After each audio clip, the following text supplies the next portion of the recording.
24/7 kids TV and YouTube and iPads and like kids' attention spans. Like everything is so literally fast cut now. It and is. It is. Yep. Yeah. And so that's, I know it's it's not great, but it is what it is. It is what exactly. So, but all right. We've got another gentle person in the green room. It's Brad. Brad, hello, Bradley. How are you? Good evening, gents. Hello. Nice. How's nice it going, shirt. Brad? Nice shirt. Oh yeah, sure. hold on. I love the there it is. Swole Mickey. Oh yeah, he's swole. Yeah, it's swole Mickey. You see those? So those are the shirts that you see a lot of the dads wearing when they walk around Disney World. I gotta be the tough Disney dad. Yeah. I've got one that Donald looks like he's been lifting weights with Popeye. Okay. Yeah. So. Very good. Now he's ready to fan the flames and swing in a second time. Nice. Topical. Well done. I understood that reference. Let's hope.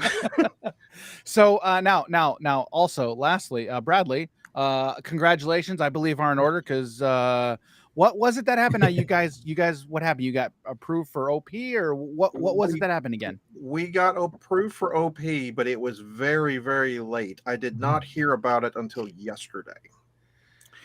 And I don't know if the word officially got to my distributor because the box count is way lower than many of the other stores that I've heard, like single digits. Mm-hmm. Oh. Yep.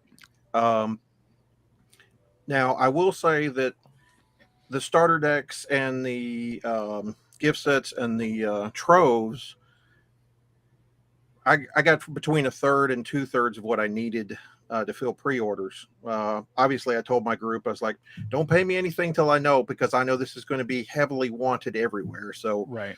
Y'all chill. I'll make you a list. We'll get what we can now. We'll do it all over again. I was like, that's take care of my customers. That's the point. But yeah, the boxes were super sad. So, but I'm going to reach back out to my distributor on Monday. Because he was under the impression I wasn't in OP, and I'm like, that's not what I understood. So I had a chat with Team Lorcana and some screenshots and messages that I forwarded over to him, and they said they were going to also contact and make sure that was corrected. So I have to believe that may be, I don't know, one of the reasons. Yeah, I mean, I put in an order for booster boxes. I put in for 60, and normally mine, if it's a release I haven't done before, normally it gets cut down to about a third, which is pretty standard. Magic guarantees some allocation, but in any event, I was like, and I heard some of the other numbers, and I'm like, all right, we get to 10 or 15%. That number was a little lower. It's like, oh, okay. So we'll figure this out some way. All right. Well, regardless, it's good news that you're in. So that's the thing that matters. All right. So let's just get into the cards, guys, because I think that's what everybody wants to talk about. Okay. So what we're gonna do first, since I got y'all here, I want to know your favorite card previewed that was spoiled this week. Okay. So Tink does not count because Tink was last week. Okay. All right. So yeah, sorry. What was the first card this week? It's been so long. Flotsam and Jetsam. I think when technically it was Lilo. Was Lilo very late on Lilo. Sunday night or something like that, wasn't it? Yes. Yeah. Yes. Okay. Yep. So starting at Lilo. So you've got Lilo, Flotsam and Jetsam. We got Triton, Grab Your Sword. You got Anna, Ariel, Gaston, Sebastian, Ursula's Necklace, and then the 3 that we just got like an hour ago. Fan the Flames, If It's Not Baroque, and Break. All right. So I mean, we've all been hoping for board clears for a while now. I think we can all say Grab Your Sword we're glad that exists. But I think of what we what's been revealed that's excited me the most, and maybe it's because it's most recent, is Fan the Flames. That's a real neat ability, and I am honestly very excited to start using that with Mulan with Heroic Outlaw. And it was actually just pointed out, I missed this. Someone on my YouTube, because like a half an hour before this stream, I put out a video about the 3 cards, and someone commented, "Oh, you can use that to turn off a bodyguard."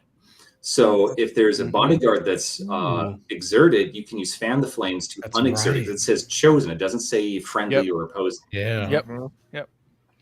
Yep. So it's pretty versatile. Yeah. Go ahead, Brad. Also, you also have Aladdin. Yeah. You can that 8 points of lore swing. Don't mind if I do. Yeah. Oh my goodness. Especially in multiplayer, that's definitely going to be like 16 points of lore swing in a 4-player game, right? Yeah, that's going to turn the table against you real quick. Oh yeah. Yeah. The diplomatic wars start. Yeah, I agree, Rero. Grab your sword. Probably the most impactful one that we've had this week, I think. Definitely something we've all needed. I very often play low to the ground weenie kind of deck, so I'm not loving it personally because it's going to be, I'm going to see it against me more than I am on my side of the board, I'm sure. But yeah, Fan the Flames is just a really solid utility card. Like it's like obviously it's a combo piece for, you know, your Mulans and your King of Thieves and stuff, but also, like you say, it's just good. It's probably a 2 of in a Ruby deck just to get something out of challenging and or what have you. And I think it's another thing. A lot of people have been worried. Oh, you know, we're seeing a lot of cards that care about songs, and we're not seeing many songs. Or, you know, obviously there's an item deck, and really the items aren't great yet. And I think it just goes to show you that the characters are the stuff that's going to get people sharing them on Twitter, and all the new people are involved. And oh, look, it's, you know, Gaston on a card and all this. Yeah. And then the tail end of the set that gets revealed is going to be all of that stuff that might not be quite as spicy, might not be quite as flashy, but it's the stuff that we are actually going to sit and want to play in the decks because it's going to make the wheels turn, you know? Yep. Hey, you know, the one that I got most excited about was Ursula's necklace. I'm like, anytime I see draw a card, that gets my blood flowing. Yeah.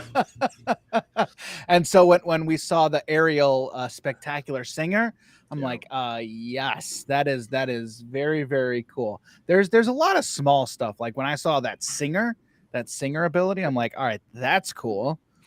There's just a lot of really small things that I'm noticing that are like, as a longtime card game player, just kind of get me pretty excited about it. So it's kind of cool. So, all right, let's kind of talk about the one that we didn't talk about last time. I didn't say my favorite. All right, go ahead, Cable. So in a vacuum, I will agree with everyone saying Grab Your Sword is obviously the best out of the past like 7 cards we've gotten. But personally, I'm excited for Anna. I know it's not the best on her own because it's conditional. You need Elsa out, but I like control. Yes, I played it a little bit yesterday, and it wasn't very impactful. I played it just a little bit, but I like the idea of it, and I hope with more Elsa and more ways to get Anna out or something, it'll be what fun. it promises is more exciting than the card itself right now, I think. Yeah. In all honesty, the first time I saw Elsa, I don't want to say I was surprised that it didn't say they don't untap, you know, they don't ready, because I immediately thought of, you know, the sleep or freeze abilities from Magic, right? That's immediately where my mind went to. Okay. So the fact that we get it on Anna is, you know, flavorful. I mean, it's a flavor win. It's perfect. I don't like that it's slower, obviously, but again, it's set 1. I'm not even worried about it. I'm not worried about it. Just the fact that that type of ability is being printed, even thought about, I'm all for it. Really like it. You have to remember that set 1 is the first bar on the ladder. It's the first inch of the runway, right? And all of this has got somewhere to go. Yep, exactly. But also, like all the cards we're seeing revealed this week, these past couple of weeks, seem to be answering questions we've had with the previously revealed cards. But remember, they're not being made in response to our questions. This whole thing has been planned long beforehand. So this is just showing that they know what it is. Incorrect. What they're doing is they're watching every single video and listening to everything that we're saying and saying, that's a great idea. Let's put that on a card. Yeah, no, this is just having me putting more of my faith in the developers and the designers that they know what they're doing. It's tight, right? The more we see of set one, the more I'm going. This is really well put together. Every card cares about another card. Yeah. There's clear archetypes. There's clear 2-color combos in every 2 colors. Like it's like, okay, it's 200 cards, and they've been working on it for how many years? I'd be surprised if it wasn't. Yeah, right. But just the more I see, the more I'm thinking, God, this is really well put together. The only thing that I'm not even gonna say worries me, because it doesn't even worry me. It's just the thing that I'm looking at is if we're talking about from a competitive level, because Steel looks crazy. It looks really good with the damage, right? So I'm curious. The more cards we see, like I'm worried again. I'm just going to use worried in scare quotes here because it's not really a worried thing, right? But if you're gonna look at a competitive event, right, and then just see certain colors, right? I'm interested to see how many competitive decks we're going to see from all the different colors. You know, it's the whole deck diversity thing from tournaments, right? You know, do you think the same thing that we talk about all the time? Do you look at Magic though and think red is the strongest because it's got lightning bolt? Yes, because it's bolts. I don't even know what Jim's answer would be if he were here.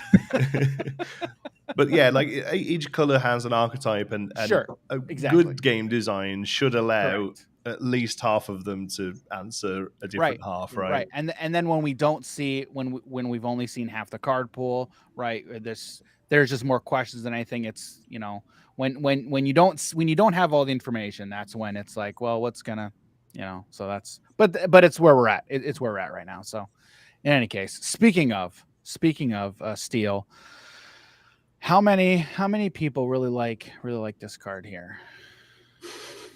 It's a good card. It's a beating. All right, so cabled. What's your thoughts on Tinkerbell here? It's nuts. Even with the curving it out with the Tinkerbell tactician, with Tiny Tactician, you put that on 3, shift this on 4, and then you can sing the grab your sword. John T can tell you that last night I was just wiping boards all night yesterday. With Tink and grab your sword. Yeah. Yeah. In the mulligan, I would keep grab my sword no matter what. Okay.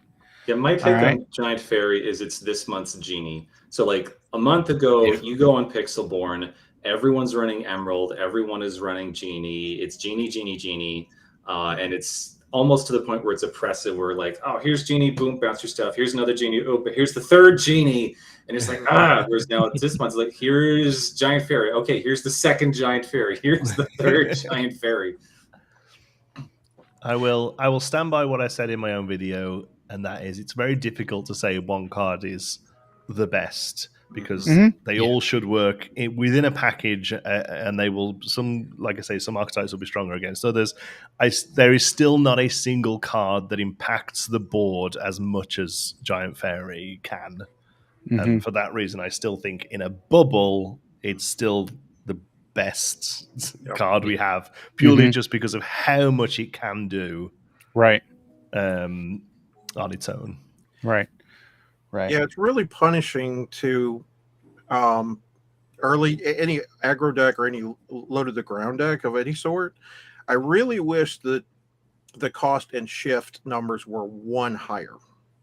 If it were 7 and 5. I think it would, even with to keep the same stat line, lore numbers, everything else. But having a 3-drop Tink into a shifted 4-drop is just crazy. I'd be a little right now. Yeah, it's going to affect the way decks are built until we know the rest of the set. Because between this and grab your sword, you can keep the weenies off of you. It's like swatting flies. Mm-hmm. Unfortunately, I'm an aggro player, but you know, trying to get the ramp out. But like, what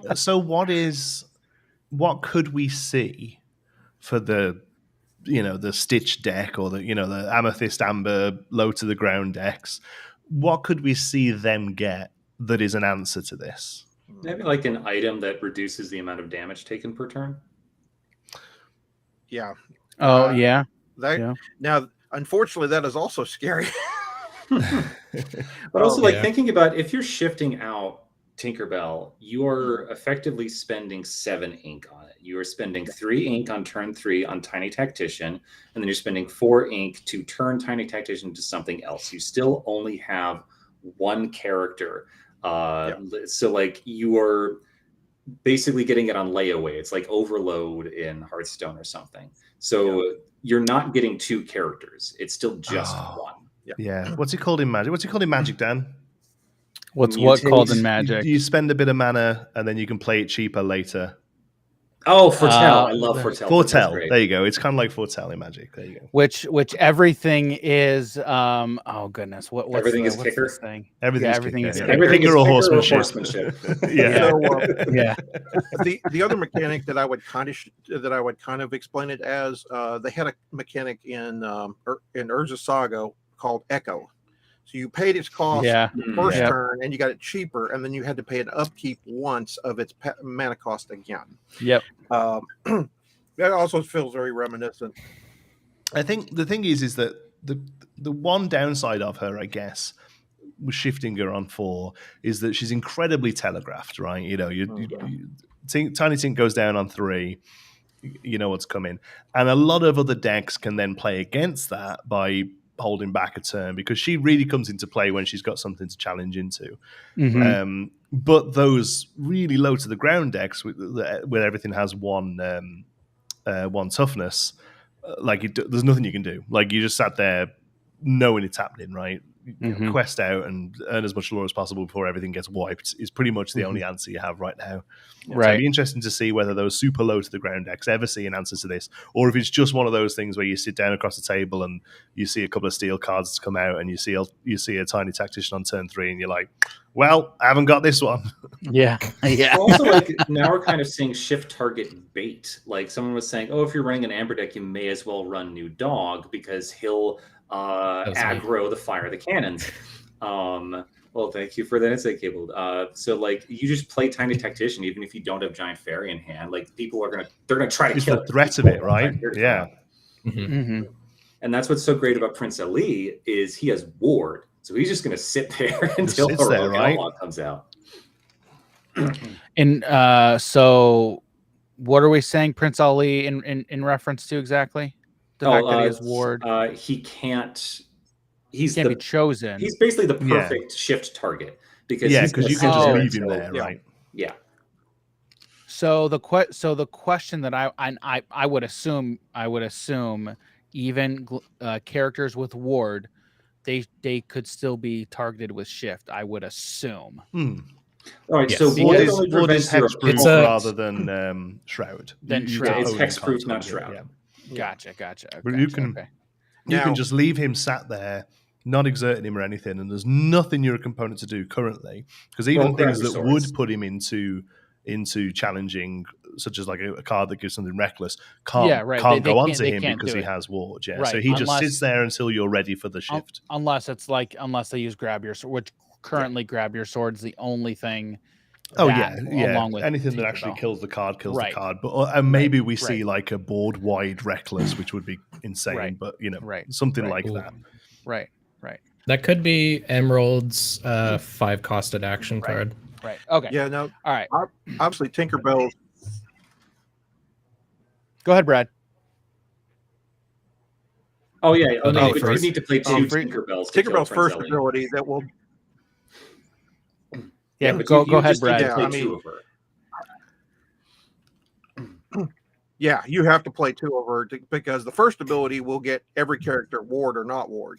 The second ability, she can't target him to deal 2 to. So he's safe from the second ability, but not the first. Yeah, gotcha. All right. We've talked about Tinkerbell. All right, now let's see. I will say, Dan, I don't think a lot of the other cards are going to warrant that amount of discussion. No. Yeah. Like, she's just got a lot of text on there. Yes. I mean, I'll talk about Simba Protective Cub. Like, that is a fantastic card. Yeah. Oh yes. Yeah. We talked about Simba. Not Simba. We talked about this Simba, Future King, a little bit last time. So okay. All right. We've got another participant. We got another participant in the green room. It looks like nice. we have Brandon with Brimley Games. Brandon, how are you, sir? Good to see you. Hey, doing good. Thanks for having me on. Absolutely. All right. So what we're gonna do is we're just gonna be going through these cards here. So Brandon, I'm gonna ask you the same question I've asked everybody so far. Okay. The cards that have been revealed this week. Only the cards that have been revealed this week. Do you have a favorite card that has been revealed this week so far? Oh, there's so many good ones. Yes, I'm putting you on the spot. That is correct. Yeah, no, it's definitely between the Simba Protective Cub and Merlin. Those 2 I've really enjoyed. Okay. All right. Those were last week, but that's Those were okay. last week. That's fine. That's okay. Oh, okay. That's all right. Okay. That's all right. We'll give it to you. They're on screen. Okay. I'll also say, Brandon, I'm glad you're in here. It's good to see another villainous transplant. You can be on my side when that argument comes back up. No. All right. They're ganging up on us. Here's the thing. I'm going to start muting everybody. Okay. All right. I'm muting the villainous people here. Okay. So, villainous is a casual game. You can't change my mind. And that's that. We've already had this discussion last time, but that's okay. People disagree, and that's all right. That's fine. It's still fun. I still on your side as well. I still love the game. It's your channel. You can say whatever you want. That's right. And I will cry if I want to. All right. So, all right. Let's get through these. All right. So we've got. I think this is an actual. Let's try to set it up like this. Let's see how this looks. All right. It's not bad. Same thing. Okay. Simba Protective Cub. He is a inkable 2-cost 2/3/1 with Bodyguard and Amber, just with Bodyguard. All right. So, cabled. What's your thoughts on Simba here? You like him? Solid. It basically replaced Minnie Mouse in pretty much all of the Amber decks, especially Stitch. Unless you're doing a Princess one, then you would want both. Okay. All right. What do you think, Wero? I have one word: Lilo. Lilo turn 1, Simba turn 2.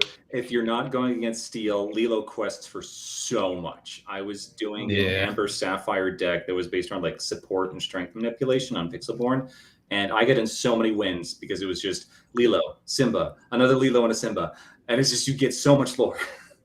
Because if they're not playing Steel, they can't do anything about it. Yep. Mm-hmm.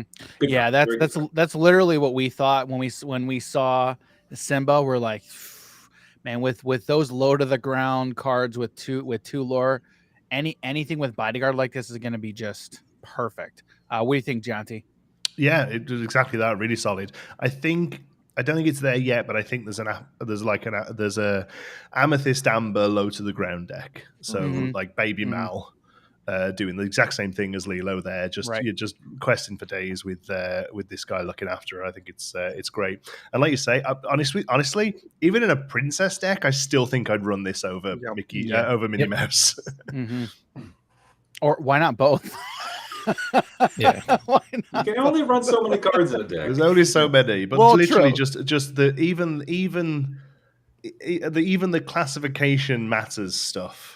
I still think he's outplayed by the Bodyguard on this so early on. Brad, what do you think? Biggest thing about this Simba that makes it really good, besides it being a 2-cost, it's a 3 willpower.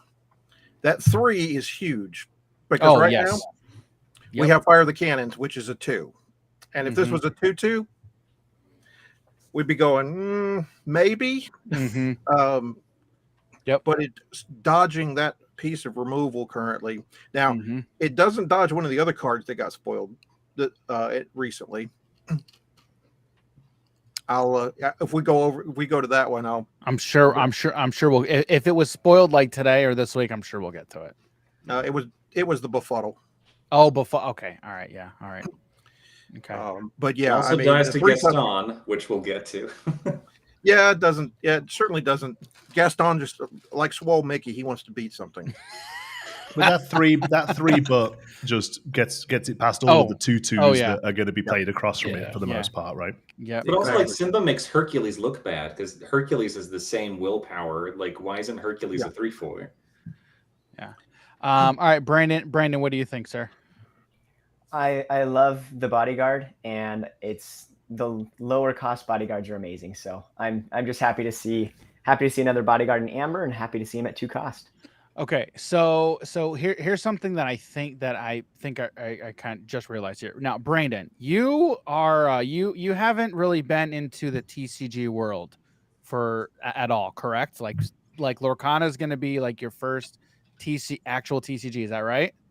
Yeah, I played like a baseball trading card game when I was 12 for like a couple months. So basically, this is my first TCG, and I'm Major League Baseball Showdown by chance.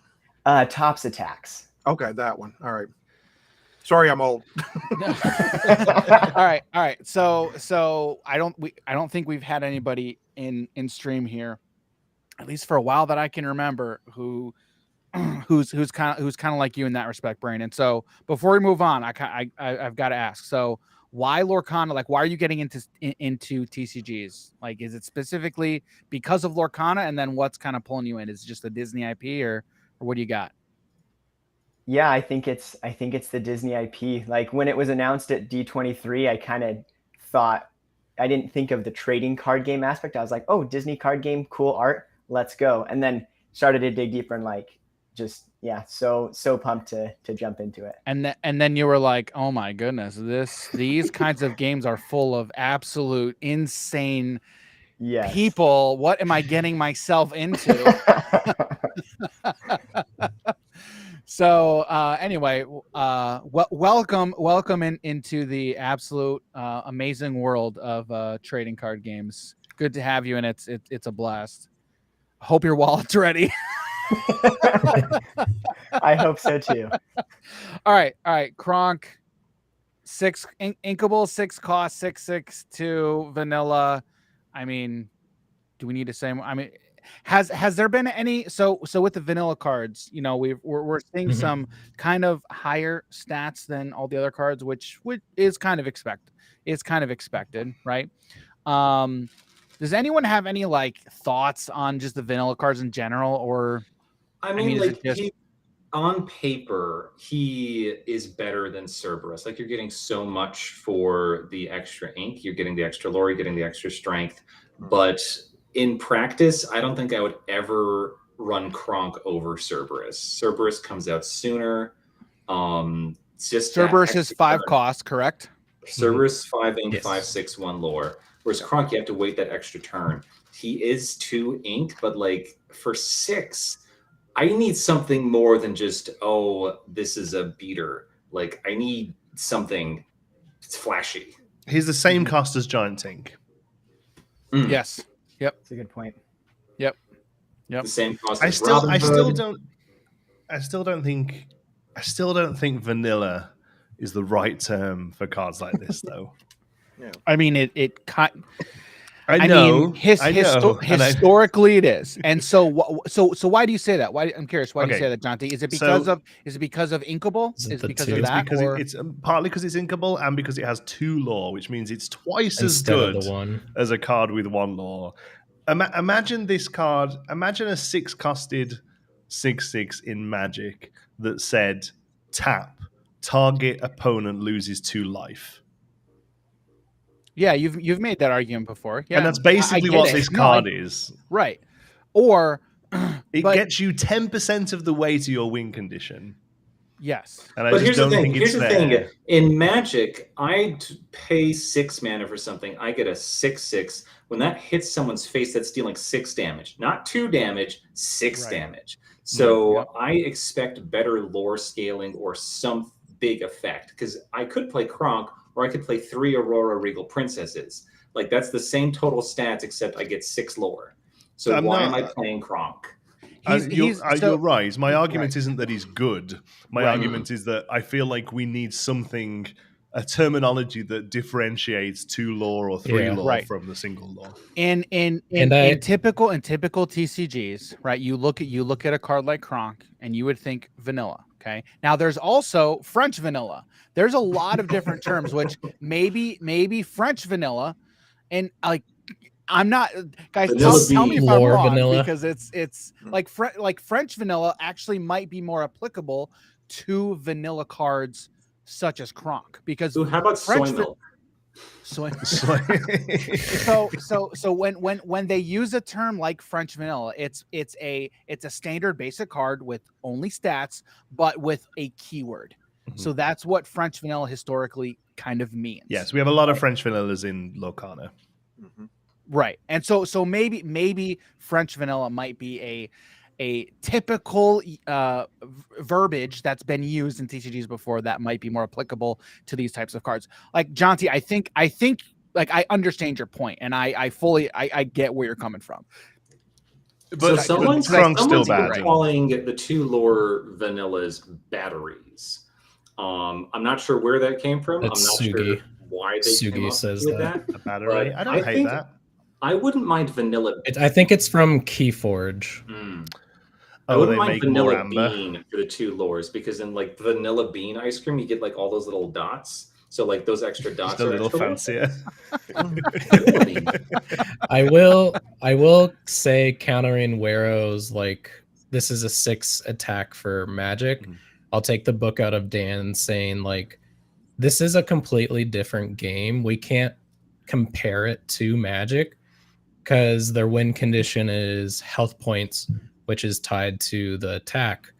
But on here, it's the lore, and the attack and the defense is to protect your lore. Yep. Every time that we've been talking about these cards, and every time we're trying to analyze them, Jim and I were talking, and it's just like, it's different. It's hard and it's different, because this is so much more like, yes, all it is there's just another stat line. Okay, yeah, there is, but now you have like traditional combat, which has nothing really to do with your win condition. Your active win condition is something that you do that's outside of that altogether. So how you think about and analyze it's very, very different. And it's been fun trying to analyze them in that way as well. So and in all fairness to Wero, he was just responding to me referencing as well, to be fair.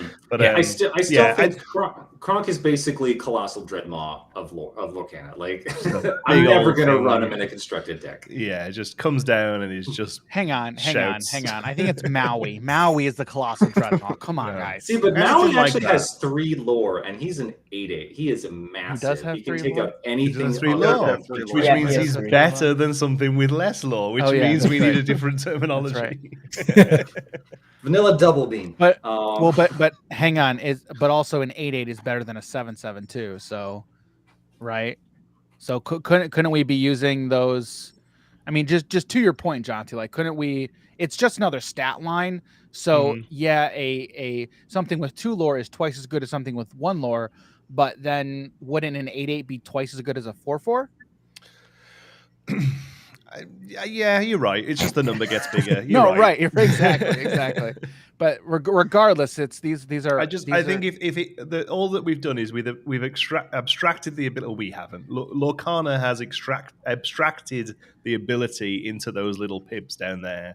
But all of these cards could quite easily say exert, gain this much lore, and they instantly wouldn't be vanillas. Purely by the definition, Correct. Yes, correct. All I'm saying is something that costs 6 or more better either have an ability or it better have more than 2 lore, because otherwise I'm not playing it. It needs to do something. Yeah, it needs to impact. I'm not playing King Triton, which we'll get to. I might play Maui if I'm doing like a steel ramp deck because he's 3 more. Yeah. And it's not like that's because we haven't even seen all the cards. Even with all the cards that we've seen, I still wouldn't play them, you know? Yeah. All right. Let's move on to Pongo. Pongo Ol Rascal. I've seen some people really like this card. I've seen some people not like this card. It's an inkable 4-cost 2/3/2 with evasive Storyborn hero. Does anyone have any pressing thoughts about Pongo here? I mean, all I can say is I redid my gameplay video for my Emerald Ruby deck because Pongo was released. Yeah, who doesn't like this card? Pongo is a delight. I have no notes. So what I do like about Pongo, I mean, so 4-cost, right? I obviously like the 2 lore. Just seems a little bit understated for that cost, right? He is inkable, which is good. It's so evasive. See, so me, I like evasive, and I think I think evasive is going to be a pretty powerful ability. But there are some who think it's a little bit overhyped. But and now granted, I haven't done much play testing with it yet, so it's something I am interested in how good evasive actually is. It's good. So yeah, currently it's arguably the strongest keyword. I think it's evasive. It's very. I mean, it's flying. That's kind of what evasive is the. I think evasive is the magic equivalent of flying. Yeah, and maybe because the limited card pool at the moment, it's almost more like we're having to evaluate these cards as if we are playing in a limited format. Yeah. And how many times have you played Magic at a pre-release or whatever and not looked at your cards and gone, well, everything that's flying, let's shuffle up and go, you know, like and it places, right? It does okay. And maybe that's it. Maybe with the full suite, it drops down a bit. But right now, evasive is very strong. Yeah, and I think that's why it's understated, even at its cost, is because of the evasive. Because right now, the only cheaper evasive is the Peter Pan. Yes, isn't Peter? What's Peter Pan's cost? Kind of the patch. Peter Pan is 3 ink. He's a 3/2 for 1 lore. I have all these cards memorized. He's the inverse of Pongo. So if you put one into the other, they take each other out. Yeah. Yep. Pongo v Pan. Yeah, you never want to swing Pongo into Pan because that's a downgrade. But Pan, you want to swing him in. Technically, you can swing Pascal into Pongo if you support with Merlin. Ah, yes. I mean, you still could swing him in regardless, but you would just want to kill him. Or a waste. Also, really solid hidden Mickey there, by the way. Like I know it's for debate, but there's no way that isn't. Look at that right there. Oh my gosh, right awesome. The spots, right there. I loved it. Yeah. Is there supposed to be a hidden Mickey in every card? Do we know? I don't know about every. I don't know. Some are easy to spot, like this Pongo, but others, I'm like, no, that's a stretch. That's not the right ratio. And the one thing I will say, hidden is a very strong word for hidden Mickeys. If they're not easy to spot, it's probably not one. Like they are like it's a big circle and it's 2 that are slightly smaller and it's all proportional. Right. Like it's we got a lot on the new stuff. Like because bubbles make really easy hidden Mickeys, so a lot of the new underwater cards have got them on. But for the most part, I think we've maybe seen 6 or 7 so far. Yes, something like that. Yep. All right. Lilo, we've got another uninkable 1-cost 1/1/2. I'm assuming we're going to see one of these in every color. I'm not sure about that. Yeah, that's just what I think. I'm used to cycles of cards. Right, so I think this would be a cycle. That's just who knows. But I think I could be wrong. Amber Amethyst is big on low to the ground stuff, so I think these are the only colors we're going to see those in. I do not see a world where Steel gets a Bidinger time. I just don't see that happening. No, I agree. Yeah, I think this is these. Much like how you get like the sort of signpost cards, I think Lilo and then Binding of Time, they're like, hey, this is what Amber Amethyst wants to do. Mm-hmm. Yeah. Who knows, right? We have seen cycles, right? There's the 2 for 2 ones. We're still waiting on the Emerald Sergeant Tibbs. Oh yeah, so we don't have a green. They just released that in the Discord, I think. Well, Sergeant Tibbs, Emerald, the not Emerald the Sergeant Tibbs. Wait, how do we know we're getting an Emerald Sergeant Tibbs? He mean like Emerald a 2-costed 2/2 with 1 lore. Like we have one in every other color. I see. We have Flounder, Sergeant Tibbs. A lot of the yep. We did get the full card for Sergeant Tibbs, which I'm very happy about. And I've been doing my guesses and speculations on which characters are still available. Yes. And now we know there's space between Scarfire Usurper and a Sergeant Tibbs, which I personally think is going to be a Floodborn Scar, but people can disagree. I'm going Scuttle that steals lore. It could be a Scuttle. Hang on, you're going what now, Jonty? Scuttle from Little Mermaid, Ruby Scuttle. Steals lore, fits, I think. Little Mermaid has seen some. Little Mermaid and Lilo and Stitch appear to have seen the most love so far. No, I think it's Little Mermaid and Beauty and the Beast have. Yeah, Beauty and the Beast. A lot of Beauty and the Beast this week. Oh yeah, especially after today with Beauty and the Beast. Today I'm gonna call a boo. Yeah, I think we'll get a Ruby a Boo. Oh yeah, with the red diamond. Yes. A boobie? No. We got like Steelo for the Steel Lilo. Yes. What's Ruby a Boo? It's not a boo. All right. So yeah. So there's not a lot like fascinating here with Lilo. It's just it's the same baby Mal, but it's still.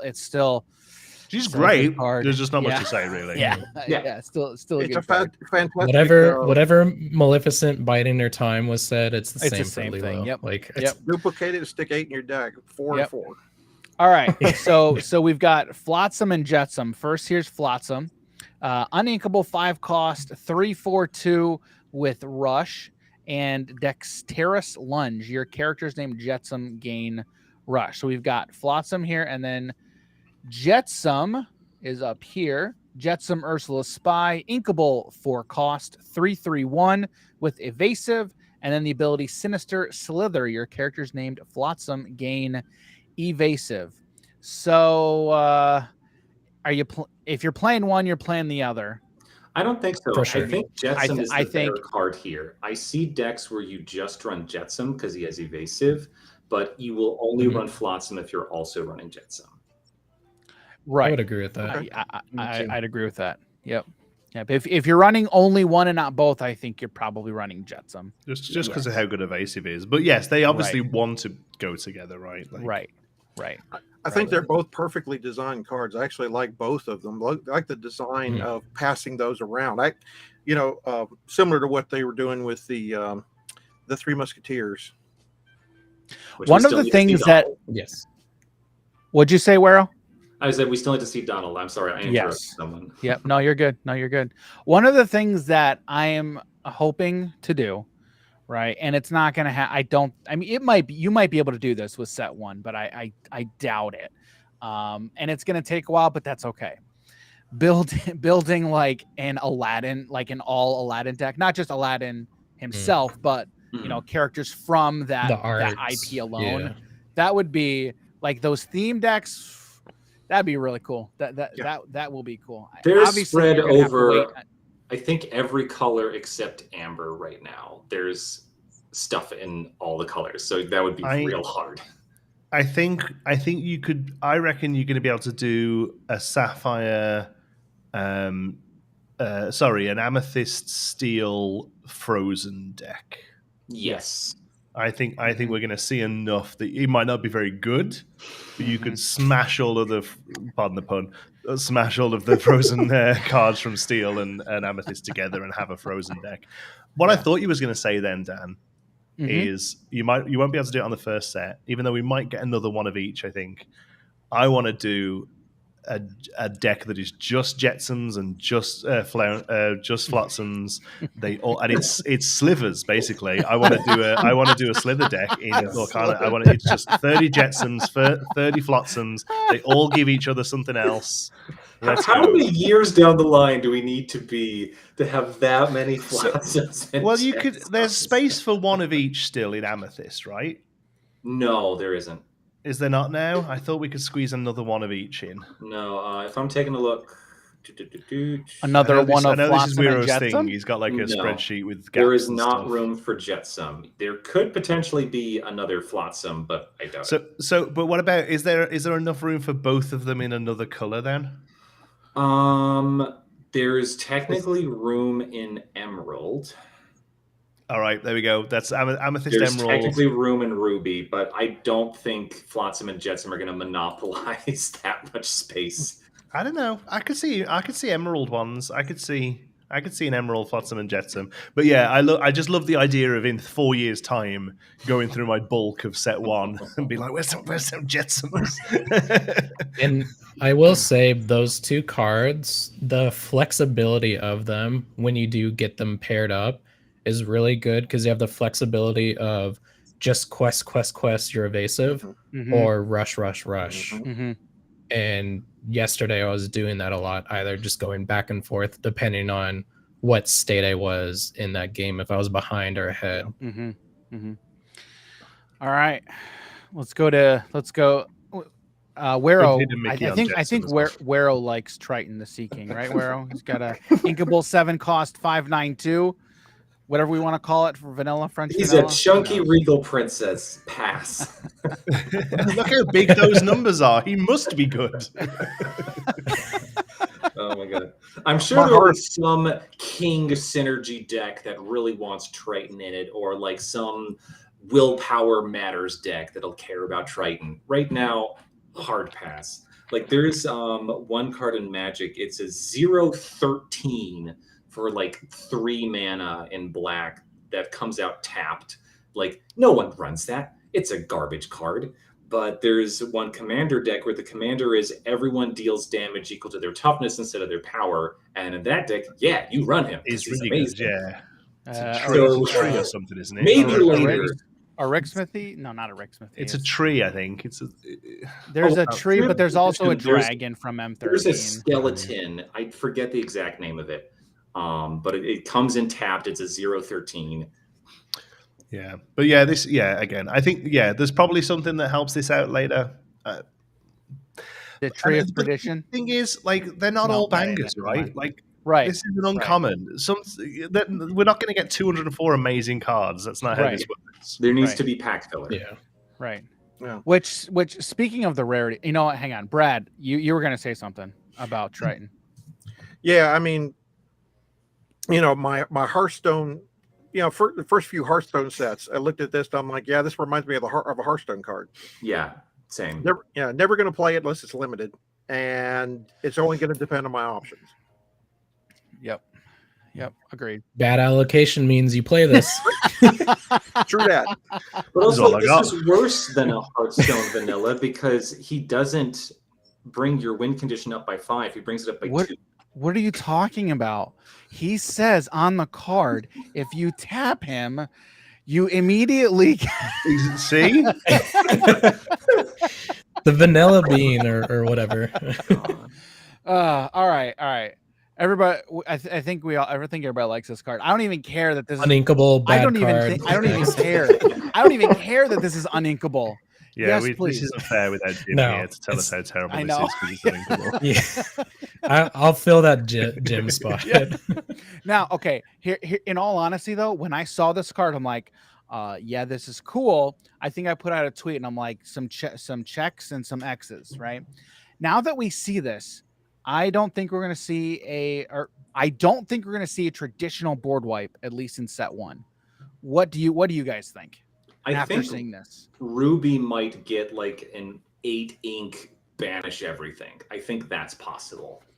It's got to be like a crazy expensive one. So when you say traditional board wipe, you just mean everything dies. It's not a number dished out with no Wrath of Walt. Right. In there. Right. Black hole. Maybe we might get one of those. No, the What'd you say, Black Cable? hole is going to be Reanimator decks. Black hole, like from Yu-Gi-Oh. Everything does. Yeah. Oh, even your own side. So that's the other thing we could see. Is we could see not be one-sided, right? Like right. Yeah. Right. I think that could be an Amethyst card because the ink identity on the Disney Lorcana site says something about uncontrolled power or something like that. And that's an easily uncontrollable, like just everyone dies, everyone banishes. Okay, but so after seeing Grab Your Sword, all right, I'm gonna ask each of you, do you think we will see a traditional Wrath of God Black Hole traditional board wipe in set number 1? Jonty, what do you think? Yes. Wero, you think yes? Yes. All right, Cabled, what do you think? You think yes? Kinda. I will say yes, but I'm on the lower end. Brad, what do you think?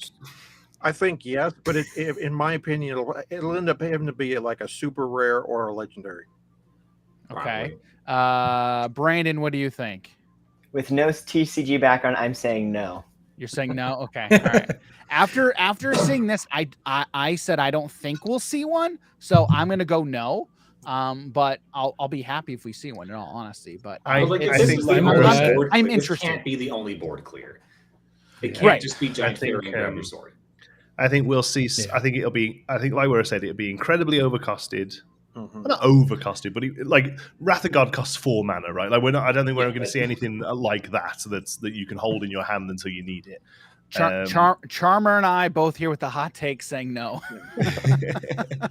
But I think it'll be expensive. And I think it might be the whole board and not just yours.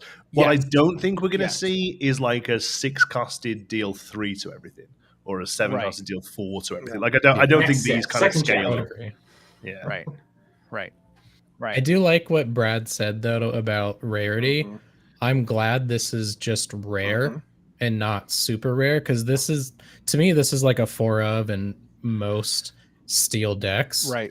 And it being rare and not artificially, it's going to be a legendary. It's the best card for steel, blah, blah, blah. Right. It does bring the cost of a deck a little bit lower, but we'll just see on all the other rarity cards as well. I mean, I'll pay 0 to deal 2 to everything that's not my stuff. Oh my goodness. Yes. Sign me up. Yeah. Sign me up. That is so cool. I just so ridiculous. Pairs real well with the Aerial Singer 5. Yes. Absolutely. Absolutely. All right. So Brandon, with little to no TCG experience, what do you think of a card? What do you think when you saw Grab Your Sword? I was super excited. I've just been taking in all of what everybody says, and I was excited for AoE as well. So ready to see some there's one thing that I kind of wanted him to say. He tweeted it out, and I'm like, what? So I know we talked about this type of effect, but I honestly don't remember us saying something like this specifically. Like, were we that dead on? Were we literally that dead on? So what I tweeted about was like a hot take was that they weren't going to have every song by the actual title. I said that. Have like a lyric or something. Yep. And so when I saw this, I was like, yep, they called it immediately.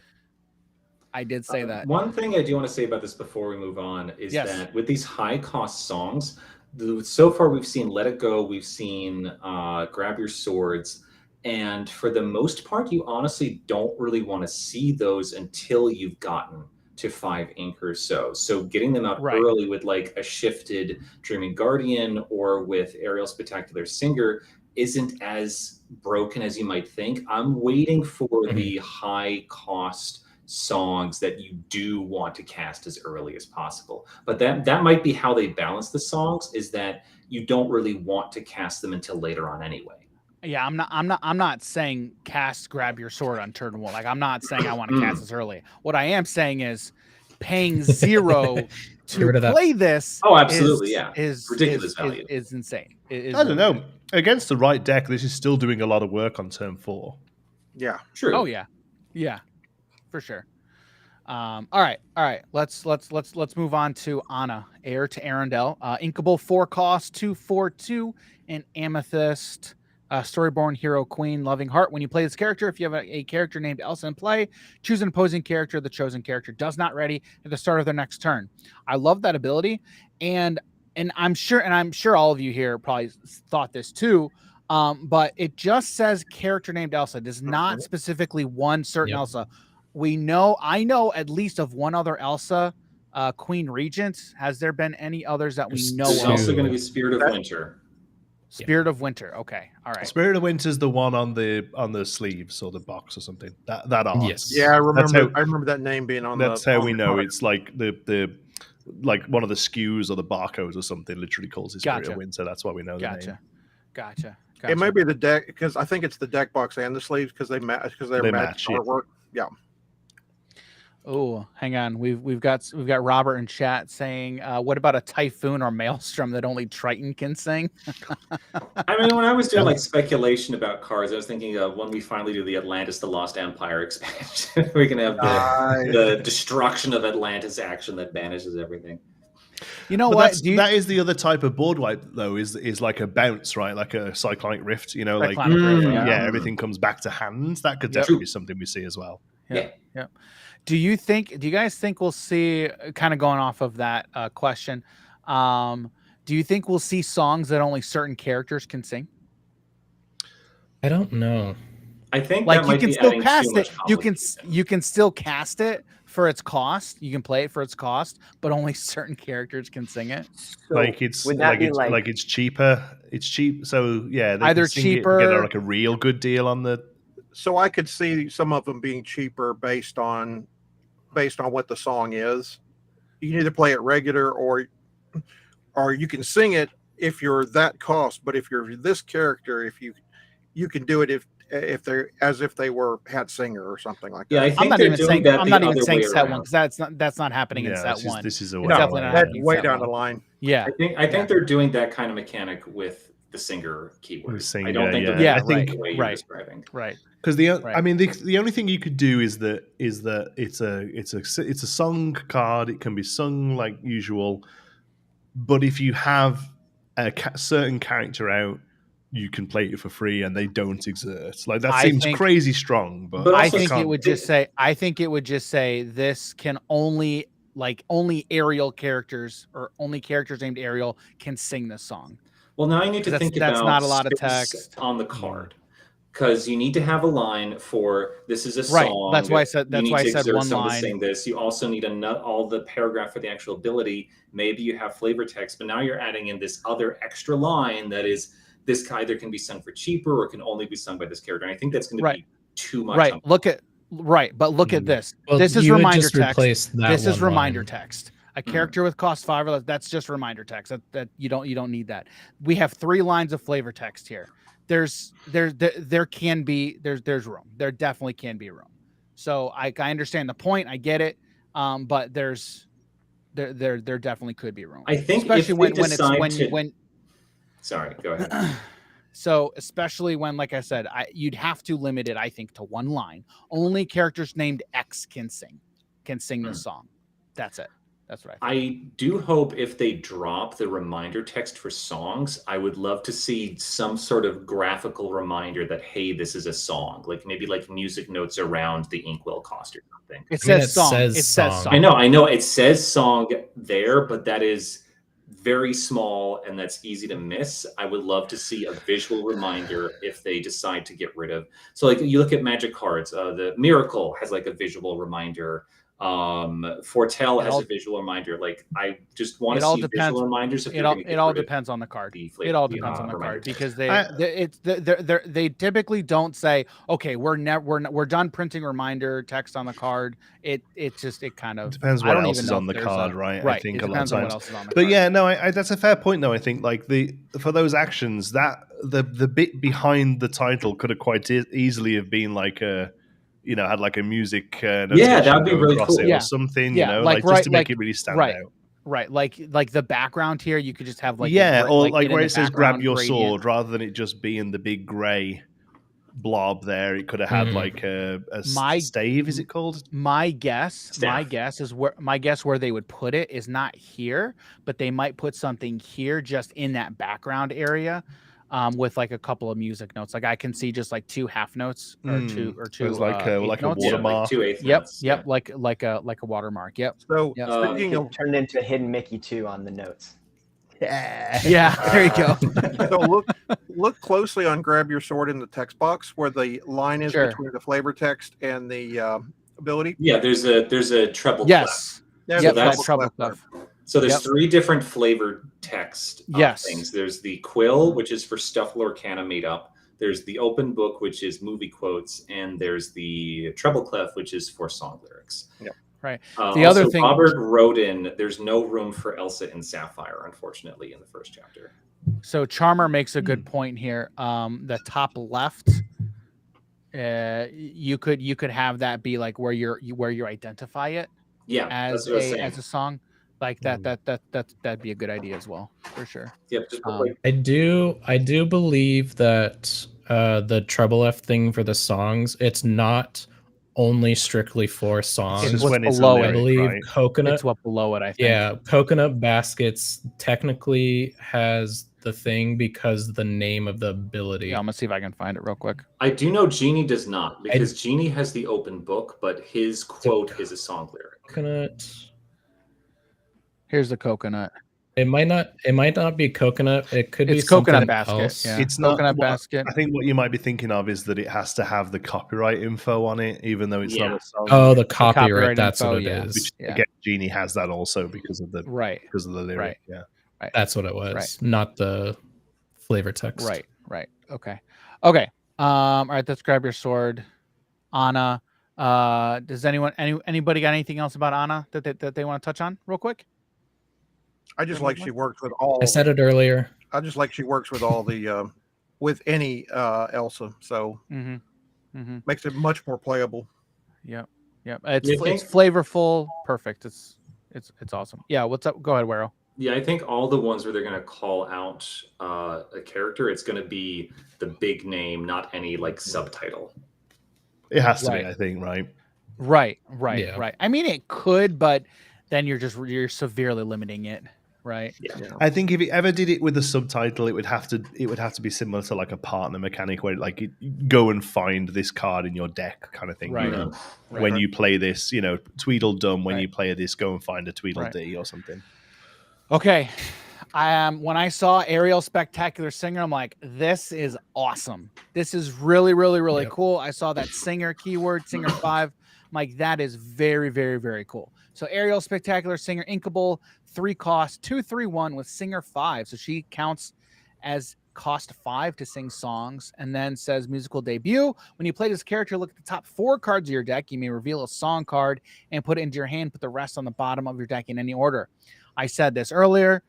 I don't even care about that stat line. She could be 0-1 and still be great. Still be good. 0-1-1 or even it still be really good. So Jonty, what's your thoughts on Ariel here? I very much agree.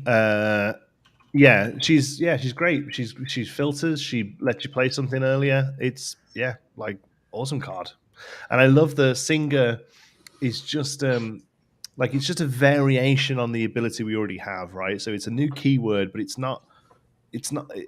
doesn't really make the set any more bloated. It just makes some cards slightly better at doing what they're doing, right? Yeah. Right. Exactly. Yep. Brad, what do you think about Ariel here? I love the I love the fact that she can, basically the body is somewhat irrelevant. You can play higher songs. It's sort of a build around me card. So like if there is ever a song deck that wants to play songs that are more expensive earlier, you've got ways to do that. And obviously that opens up. I'm a deck builder. It's like I love crafting decks and love theory crafting. I love my favorite type of decks to play is toolbox. Oh yes. I absolutely love toolbox decks. Yep. They're hard as heck on your brain, but it's so much fun. It's so much fun, dude. So this one speaks to me. Yeah. Yes. This is great. Absolutely. Do we think this is kind of like Jonty talked about those signpost cards? Do you think this points to Amber Karen is going to care more about songs, or you think or no? What do you guys think about that? I think possibly. I think at the minute, Amber Steel, right? Like seems to be the one to play, but Mm-hmm. Yeah, like this just gets better with more songs. We haven't seen them yet.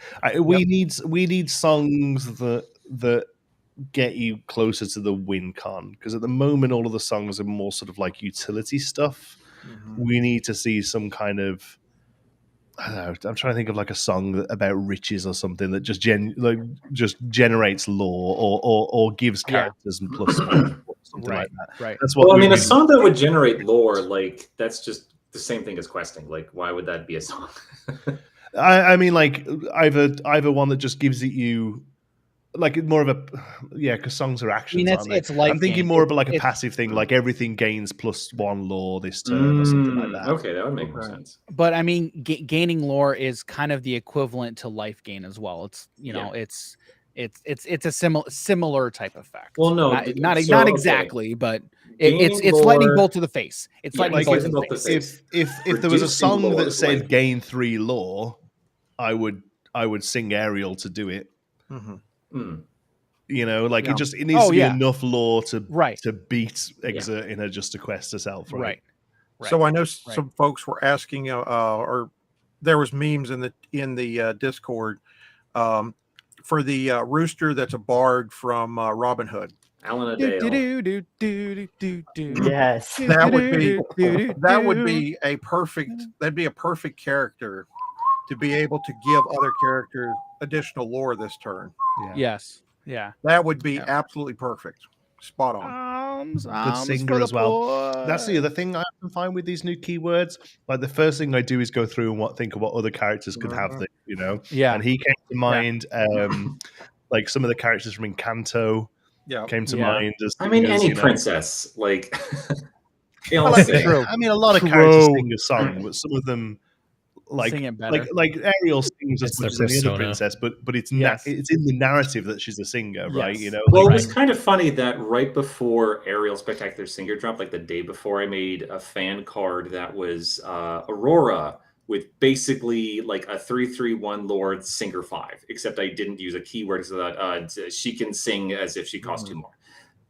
Because like there's that whole thing like you're gonna have a beautiful singing voice, like that's what Fauna gives her. Gotcha. All right, cabled. Well, what was your take? I will add on the discussion about the will Amber specifically like more songs for their archetype. I will add the counter argument that the other Ariel can't sing at all. True. So at least for these two Ariels, it might be more thematic to the story instead of to the ink, but I could be completely wrong. I do agree. Ariel Singer 5, like it's so good. Like you said, the stats on it could be 0 across the board, right?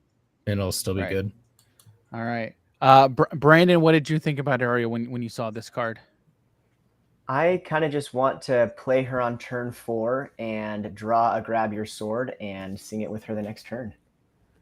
I'm excited. You could still play her on 3. turn. You could still play her on 3. On 3 You could still play her on 3. Yeah. Yeah, play her on 3. You can grab your sword on 4. Okay. All right. I'm very interested about Gaston. Okay. So the first thing when I saw Gaston here, okay, so he's an inkable 2 cost 4/2/0 with Reckless. The first thing I thought was I wish he didn't have Reckless, but it's cool. Right? Because if he didn't have Reckless, I think he's automatically better because then you get to choose when you get to utilize the attack. Okay. But I really love the design on this. I really love the design. But so number one, because I was not in the Discord when I hear everything went down. So can you Jonty, can you fill me in as to what happened, please? Oh, it was Gaston, wasn't it? Yeah. So yeah. So Rochelle came into the chat, into the Discord, and said that she'd recently watched the top 10 video that the Illumineers did, where they did that big vote and everyone voted, and then they had me and Sugi from Lorcana cast on to kind of give our thoughts. And she commented saying, "Oh, John, so you have a really great voice," which I get a lot. The accent helps, I think. And she's got a really great voice. And I said, you should hear it revealing a card. Oh. I would shoot my shot whenever I can, right? There you go. Yeah. That's And right. she said, go on then, I'll join you in voice chat, and then just dropped it in the Discord. Yeah, so it was just a good bit of fun. Nice. I will say she's doing an incredible job. She's only relatively recently took on the position. Obviously, that sort of stuff has been very up in the air, and we really felt it, right, for a good couple of months. But she's definitely sort of gone in there and really got stuck in, and is doing a fantastic job at getting stuff out there to people. I don't know how involved she is with the reveals going out to creators in Germany. I think that's a separate department that's dealing with that. But just probably the way she's interacting in the Discord is awesome. Yeah, because that I would assume that would be Ravensburger, Germany. Yeah, like obviously there's something there where they've already got sort of existing relationships. Exactly. Yeah. Right. Yeah. Yep. So, but yeah, no, she's doing a fantastic job in the Discord. She's having real good fun with it. And she's either really doing her research or she's a Disney nut, because she's getting there's some real deep cuts in there and the stuff that she's chatting about. So yeah, it's really exciting stuff. And I believe she came over from the Final Fantasy TCG. I believe so. Yeah. Wow. Yep. So, all right. What do you guys think about Gaston here? I want to know your guys' thoughts. Great. I like it. I think of him more as like a delayed removal than a 2-drop. Mm-hmm. Right. I mean, the only thing that I don't like about this is I wish he was a 4-3 and out of 4-2, because depending on who he's taking out, he's most likely going to attack once, most likely. I mean, you'll be trading. You're going to try to trade up as best you can, but so far it doesn't seem like there's going to be a lot of instances where he's going to swing in and live to tell about it. That's what it feels like. I will say that at least this Gaston, maybe if we have another one, you pair it with Amber because you have LeFou, and Amber also has 2 cards that say give your opponent -2 strength, which will be control your temper spell, I believe, and then Maximus. So on 2 Gaston, on 3 Maximus, whatever Gaston challenges should still stay alive. So then on turn 4, you'll still have Gaston to challenge if your opponent quested or whatever. I think a lot of people who don't like this card are looking at it as a 2-drop, as in it gets played on 2, which I don't necessarily think it does. Correct. And I think they're looking at it being put into other decks that are already existing, and putting it into like the evasive deck or whatever. And I don't think that's it either. I think there is a card that just throws stuff down and turns them sideways and doesn't really care about what happens. There is a deck that does that I don't think we're seeing yet. That I think is just like Agent of Chaos kind of thing, and you might win and you might not win, but it'll be fun, and that's what I think Gaston's going. So why are they turning sideways? Are they turning sideways to attack, or are they turning sideways to quest? Yeah, no, they're turning sideways. Well, a bit of both, probably. Just real heavy, just like heavy control of the board. Maybe not control isn't the right word, but nothing sticks around basically. Sure, and then you hope to outvalue in the later game, I think. But yeah, I don't know. Rush with Pocket Watch is nice with him. Maybe there's an Amethyst Ruby thing there. Then he basically does become removal. Oh, there you go. Right. Steggy. With Pocket Watch out. Yeah. In Amber, you also have Hades, King of Olympus. So Gaston is a villain. The only other Ruby villain we've seen so far is Scar. So if we see a few more villains, and if you're making an Amber Ruby villain deck, Dragon. Oh, right, can't forget Maleficent. How can I forget Maleficent? She was literally we're already going up to 8. Revealed. We're already going up to 8, so so you might as well go to 9. Ruby Amber villains could totally be a thing. I think we have quite. Robert makes a good point. Merlin can make him a 7 attacker. Oh yeah, that's spicy, eh? I really like support is another one of those mechanics that I think is really, really cool. Merlin is I absolutely love the support mechanic. Merlin is really, really good because he allows you to trade up in so many situations. Yeah. And it's so good at taking out characters that you didn't think you'd be able to take out. And you're not having to put him in harm. I mean, you're having to put him in harm's way from the standpoint of, yes, he's now tapped or exerted, right? But you're not putting him into direct combat himself. Yeah. It's better than the 2-for-1 it would be if it was if they were just regular bodies, right? Yeah. Right. Exactly. So you get to 1-for-1, and then they have to either remove Merlin or they're gonna have to deal with seeing him again. Right. Lightning rod. Right. So that was Gaston, and that was dropped late last night. Is that what it was? Yep. Late last night? Yeah, very late last night. Yeah, very late last night. But it was very, very cool. Very cool. All right. So the next one we've got another singer. It's a Sebastian court composer. Inkable 2 cost 2/1 with singer 4. He's a Storyborn ally. I mean, 2/2. I mean, these seem like decent stats. And now with singer 4, I mean, I think Sebastian seems like a pretty solid card. What do you guys think?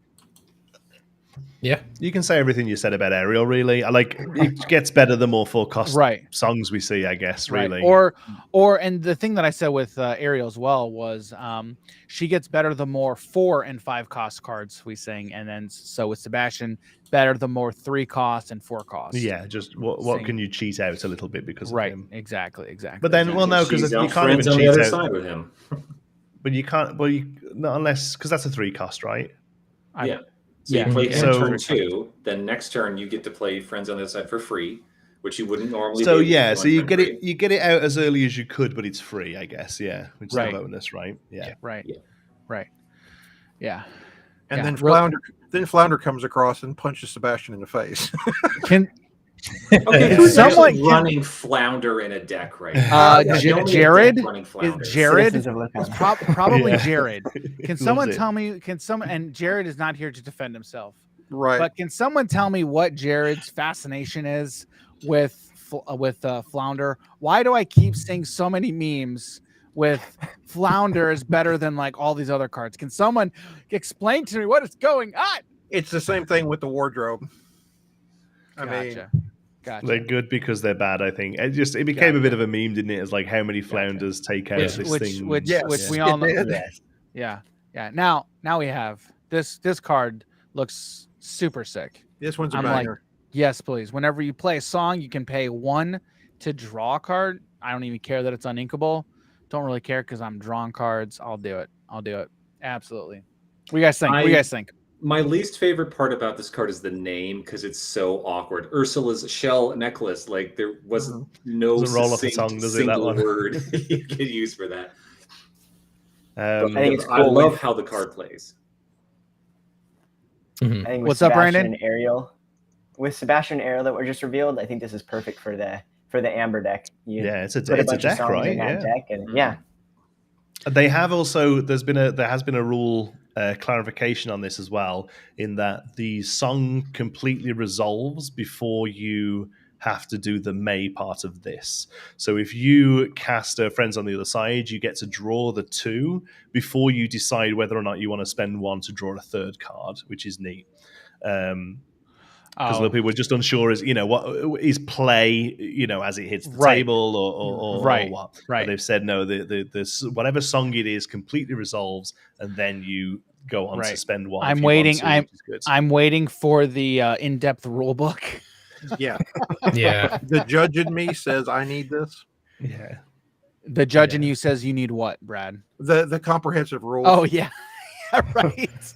But, I'm over here with a magnifying glass. Okay, where is that? Yep. All right. But no, again, it's good. I think I tweeted today, I can't wait to see all these songs that they clearly want me to play, right? Like, yes. I'm just not seeing them yet. I'm seeing the build up. I'm just not quite seeing the payoff for it yet. Yeah, because we don't have a. There's 3 other cards that got revealed. Yeah, I know. I've got them up right here. We haven't seen a Ruby or an Emerald song yet. Nope. We've seen one or Steel. So we've only seen 3 songs. Grab Your Sword is the first Steel. Oh, it's a song. That's right. We just saw that one the other day. Yeah. But we need, I think you need like 3 or 4 in Amber for this to even possibly be a thing. I think really because it's not even just the number of them. Like they've got to be good, right? So there's got to be like a selection of them to choose from to build with, you know. Mm-hmm. Mm-hmm. So I think we need to see a lot more. Be Our Guest is really good, and that's in there. Yeah, Part of Your World, I don't know. That's recursion. Yeah. So I mean, that's a pretty good start already. Yeah. Like the problem with Be Our Guest and Part of Your World is like Sebastian and Ariel could sing them normally. Yeah, exactly. Like you don't gain anything from the singer there, really. Sebastian could not. He could sing. Sebastian could sing. There's 1, 2, and 1, 3, right? Yeah. They're both cheaper songs. Like we haven't seen the big stuff that they want us to sort of cheat into. Right. Okay. So we got 3 new cards that were spoiled. Like now it's maybe like 2 hours ago. So let me bring them up if I can. Let's go window. Yeah, we'll go window here. We're gonna go bam. All right. First one is Break, a 2-cost inkable action in steel banished chosen item. So these types of cards I like to look at and say, okay, now we've got a standard by which to go by. So banishing one item that effect cost 2. You know, there's a card that is inkable, it costs 2. No caveat. And then right. This and is then it, straight up. Right. So that's what Beast Hard-Headed does this on play, and he costs 5, but he's a 4/4/2 lore, which a 4/4/2 lore is already overstated for 4 ink. So the math kind of gets fuzzy when you start stapling it onto characters. Well, I think Dan's point is that means he's good. Right. Yeah. Good. Exactly. Right. I'm not saying that's bad. I'm saying we have a card that is printed that we can look at and say this effect costs 2 based off of this card. That's my only point. But yes, Beast. Now when you look at Beast, we have more information of, okay, well, that effect already costs 2. So I guess I'm getting this much extra, this stat line for only 3 more. Sign me up. Right. So that's my only point. I think the thing to keep in mind with that is that it's not that this effect costs 2, it's that it costs at least 2. So Beast can seemingly be very ink efficient with this because he's already costing at least 4 anyway. Whereas they don't want this to cost 1, I think is what's going on. Right. But again, my point is we have a card that all it has on it, it's that effect. Now, the only additional thing on here is it's inkable, right? So I think Beast, I believe Beast is inkable, right? He is, yeah. Right, yeah. So, but it's just we have a card that has that information on it. That's all. So, I will say that this is just like Maleficent, Monstrous Dragon, that its action card is the same exact name as Beast's ability as well. Right. And during the story article from McFerrin, or I think something like that, they said that there are other characters' abilities as cards, and this is one other example. I think Dragonfire and Break are the only 2 right now. Reckless from Beast is Mine, I guess. Technically, he's on Iago. No, but is the ability? Oh, it's not. Oh, sorry. I Yeah. understand the point. It's not called The Beast is Mine. Yeah. Right. I don't think. As we said, I don't think it's. Yeah. Definitely. So what you're saying is we might see a character that does smash. Yeah. Yes. Yeah. Right. Or like the other Beast Roar is tap all the or exert all the other damage characters. Action, yeah. Right. Yeah. No. But again, to the thing that I was saying earlier, like now we have Break, and then we look at a card like Beast, and it's just now I think a card like Beast is just that much better, right? So that's all. But it's a baseline, right? Right. Yes. It's a good baseline. Yeah. So any other thoughts on Break before we move on to the next one? I'll kill that necklace with this all day long. All right, so we're gonna break it, but then we're also, if it's not Baroque, if it ain't Baroque, we're not gonna break it. So if it's not Baroque is an uninkable 3-cost action in Sapphire. Says return an item card from your discard to your hand. What do you guys think about this? I think need more items. I think this is saying we're going to see items that are single use, like frying pan, except not trash. Mm-hmm. Yeah. Or stuff that has or they have a really good ETB, like they have a really good thing that happens when they land. Yeah. So it's worth getting them back after somebody breaks them. Right. I kind of like the artwork too. It's gonna be a pain to. I've destroyed the coconuts, and now they put it back in their hands and replayed it, and then going to start healing up again. Yeah. It's a lot of steps though, eh? And it is 3, and it's uninkable, and yeah.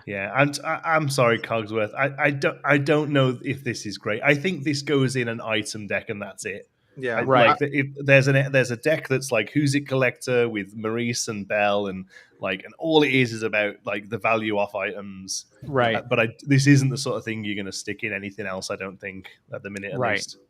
Right. Yep. All right, and I love the name. Absolutely love the name. All right, let's talk about the one that I think everybody's really hyped for. It's Fan the Flames.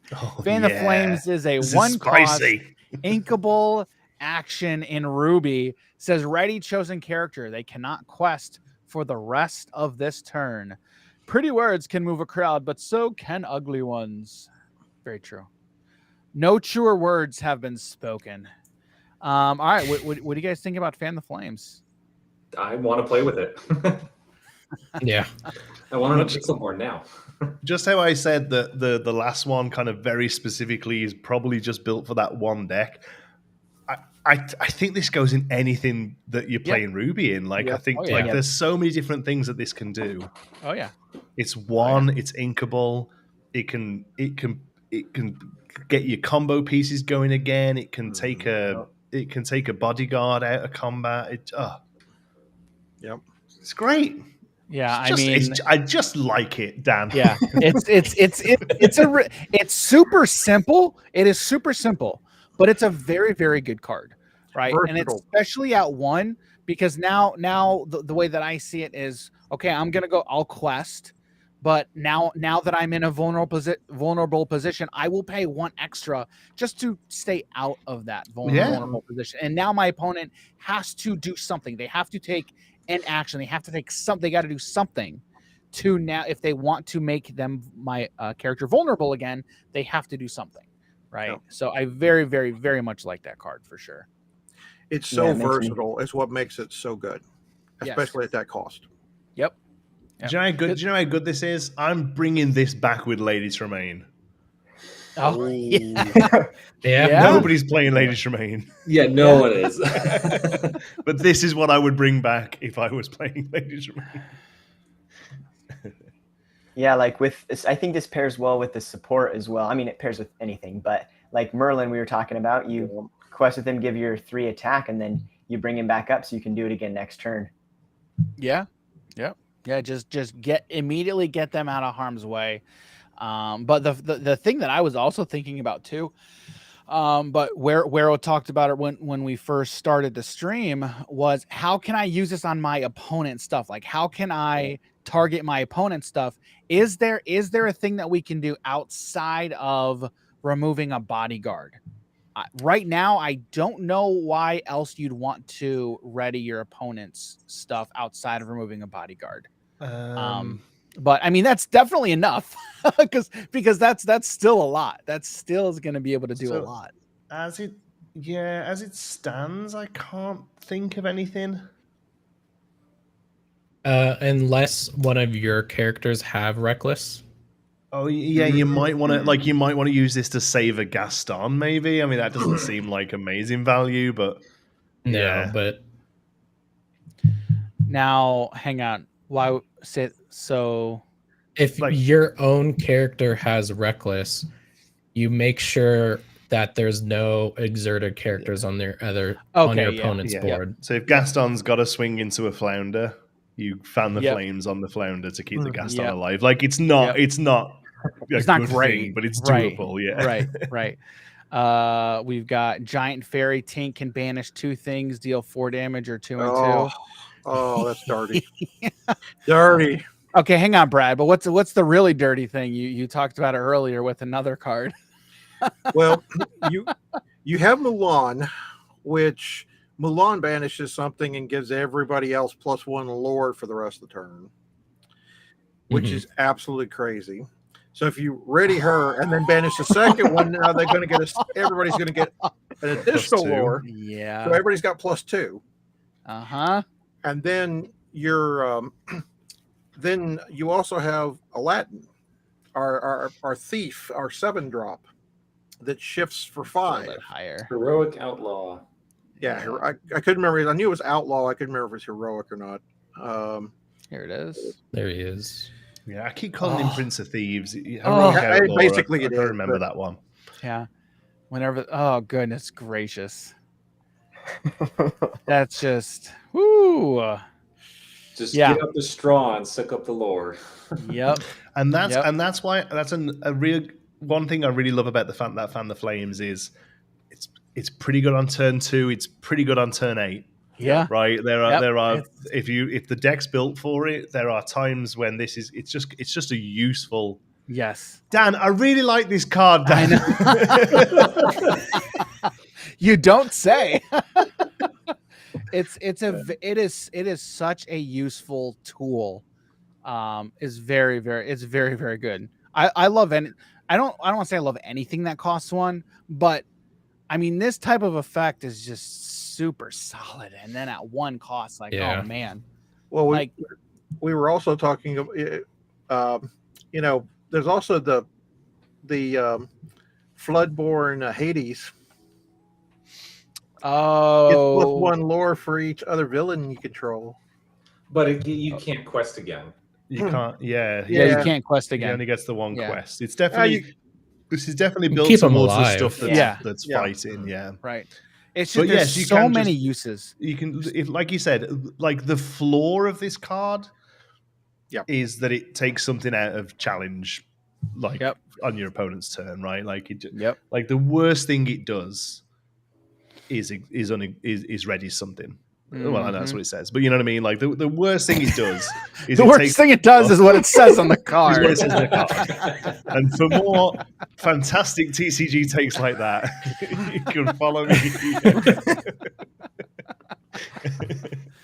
Yeah.